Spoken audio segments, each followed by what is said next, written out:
Hi there, my name is Chris Harris and I'm from AlleryTutors.com, and in this video we're going to be looking at redox titrations. Now redox titrations are very similar to acid-base titrations that you might have seen in AS chemistry, except for the fact you don't need an indicator for these as they are self-indicating, as you'll find out in a minute. In acid-base titrations, where you'd have an acid and a base in a burette and a conical flask, or vice versa, in this case, we have an oxidizing agent and we have a substance that is going to be oxidized. So effectively, we're using the technique of a titration to find out the amount of substance that's been oxidized. And we're going to do a worked example in this video. So we're going to start with the method that we're going to follow in this example. So the first thing is to write out your two half equations of the reaction that they've told you about. Now, if they haven't given you an equation already, then you'll need to do this. But if they have, then effectively you can skip this step and step 2 for that matter, because step 2 is where you would combine your half equations to work out a full ionic equation. Now, if you're not sure on how to balance or to come up with a half equation and to balance it, then you need to look at the video on how you balance a half equation. So if you just click on the link below, you can have a look at that first. But I'm going to assume that you know how to do this for this purpose. Okay, once we've done that, we're then going to calculate the number of moles of the chemical in the burette, because generally you'll have a concentration, you'll have a volume as well, and I'll go through an example, like I say, to demonstrate this. You'll also, after that, you'll need to calculate the number of moles of the chemical in the conical flask that you're titrating into. Sometimes, usually, this is 25 centimeters cubed, but you've got to watch out because this might be a little bit different. For example, it might be 50 centimeters cubed.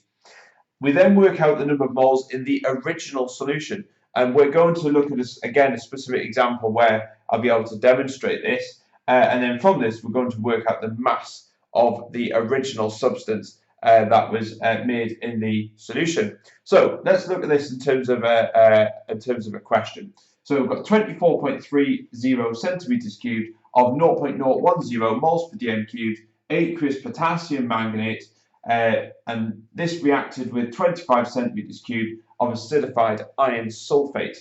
And this was taken from a solution originally made in a 250 centimeters cubed flask. What was the original mass of iron sulfate used? So let's just try and make this a little bit more visual. So what we have is we have a original solution of 250 centimeters cubed, and here I've just got some water, and it's 250 centimeters cubed of water. And what we're going to do is we're going to add a substance or an amount of iron sulfate. Obviously, I don't have any iron sulfate, so instead we're just going to use salt. But either way, this is still, as you can see, there's the powder on there. This is a bit like your iron sulfate. So we have an unknown amount. I don't know how much I'm adding in. So I'm going to add this, there you go, into our solution, and we're going to make it into a solution, so we're going to mix it up. Okay, so what we've got in here is effectively a solution with iron sulfate in, and we don't know how much we've actually added in, but we have a fixed amount of moles of the substance in here. Now, what we've done is we've taken a small sample of this, and we said we mixed 25 centimeters cubed. So what we're going to do is we're going to pour a small sample of the original solution into there, and effectively we're going to titrate this and work out how many moles of this substance or of the iron sulfate we have in this solution here. So we had the original amount, which was in here, as you can see, and we had the amount that we're going to titrate. So what we're going to do is we're going to start by writing out our two half equations. So the first thing we're going to do, we'll do this in red, is we've got manganate, so we're going to put MnO4 minus, and that's going to go to Mn2 plus. So I'm just going to draw the arrow further along. Mn2 plus. Now, again, assuming that you'll know how to balance this, so we're going to balance it with water first. So I'm going to put 4 waters on there, and that will balance out our oxygens. We're then going to balance hydrogens out with protons. You can see we've got 8 protons on the right, so we need 8 protons on the left. And then we're going to balance out charges by adding electrons. And you can see here that this is plus 7 overall on the left, and this is plus 2 on the right. So we need to add 5 electrons onto the left-hand side over there. Okay, so if we look in our look at our other equation, now this is iron. Now this is iron 2 plus, because that's the solution that we made. So this is iron 2 plus, and this is going to be oxidized, because we say here this is an oxidizing agent, and this is going to be oxidized to iron 3. So put Fe3 plus. Again, we're going to balance that, so we're going to put an electron on this side. The next thing is to combine these to work out a full ionic equation. You can see here we've got 5 electrons on the top here, 1 electron on the bottom, so we need to multiply this bottom one by 5. So we're going to put 5 and 5 all the way across there, and we cancel out our electrons, and then we have to rewrite out our ionic equation. So all we're doing is we're going to rewrite out these two equations and combine them. So we're going to start with MnO4 minus plus 8H plus our 5 electrons, our 5 Fe2 plus, and that's going to form Mn2 plus 5 Fe3 plus 4H2O. Right, and there is our ionic equation. Now this is useful because it shows us a molar ratio. Okay, so once we've done that, we then actually need to work out the number of moles of the chemical in the burette. Now what's in the burette is the manganate. You can see we've added a very specific amount of manganate. So this is 24.3 centimeters cubed of potassium permanganate. So the number of moles is worked out in a really simple way. So moles equals concentration times volume. And the volume's got to be in decimeters cubed as well. So the concentration is 0.010 times by the volume, which is 24.30. Now that has to be put into decimeters cubed, and we do that by dividing by 1,000. So I'm just going to put times by 10 to the minus 3 on that, because that means the same thing. It's really important you convert that to decimeters cubed. And that's going to give us a final answer. The number of moles of manganate of 2.43 times by 10 to the minus 4. Okay, and that's the number of moles. Right, now we need to then work out the number of moles of Fe2 plus in 25 centimeters cubed. So that was in this original solution here. So we're going to do that by using our molar ratio, and this is why it's important to work out the equation first. And you can see here we have this number of moles of permanganate, and it's in a 1:5 ratio. So effectively we're going to take this number of moles here of permanganate and we're going to times it by 5.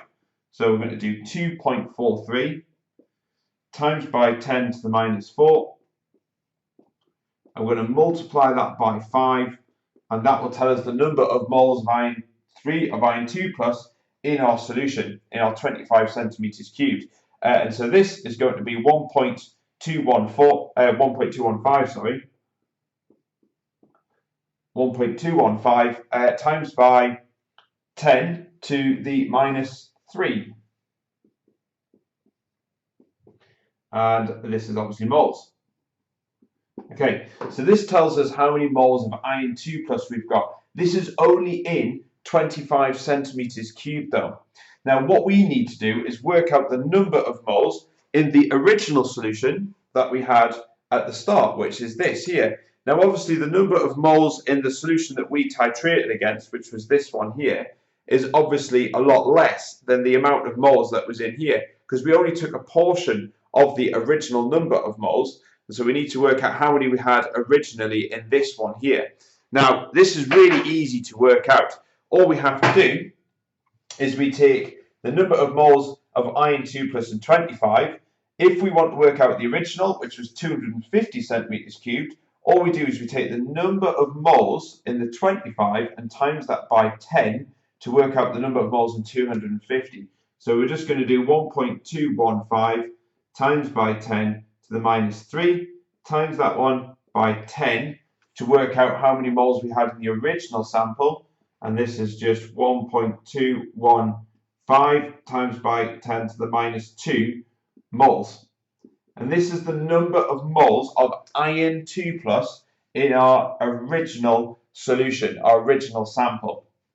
Okay, and then once we've done that, the question did ask what was the original mass of iron sulfate that was used. All we have to do is we know the number of moles now in the original substance that's in this here. So we've got a lot more moles in here because obviously this is the full solution. All we then have to do is work out what was the original mass that we actually tipped into that. And this is really easy because we know the moles and we need to know the MR. So obviously the mass of a substance, mass equals number of moles times by the molecular mass of iron sulfate. So all we do is we put the number of moles, which is 1.215 times by 10 to the minus 2. We multiply that by the number of moles of iron sulfate that we originally put in our solution, and that is 152. And then that should give us the final mass of 1.85 grams. Okay. Now, sometimes in the exam, they might not look for the mass. Say, for example, we didn't start with a solid when we made the original solution. So let's say we had an original, let's say we had a liquid instead. So it might be like a little bit like orange juice. So you might have your concentrated orange juice in the flask in here instead. And then we diluted it with water. We wanted to work out the original concentration of the original orange juice that we made, that we poured in before we added the water to the original flask. Then all you would do is you would do the same thing, use the moles from here, and you would work out the concentration by dividing by the volume that we, the original volume of the solution, or in other words, of the orange juice that we used there. So it's basically, as you can see, just a titration. Now, I did say that this thing is self-indicating, and the reason why is actually our permanganate is actually purple in colour, and this would change colour when it reacts with the iron 2 plus, because effectively what we're doing is the manganate is entering the conical flask, and it is turning the iron 2 plus into iron 3 plus, and so therefore the colour change will occur, or it'll stay like the first kind of purple colour, when all of the iron 2 plus has been used up, and that is effectively your endpoint. But that's it. Hope that helps. Bye.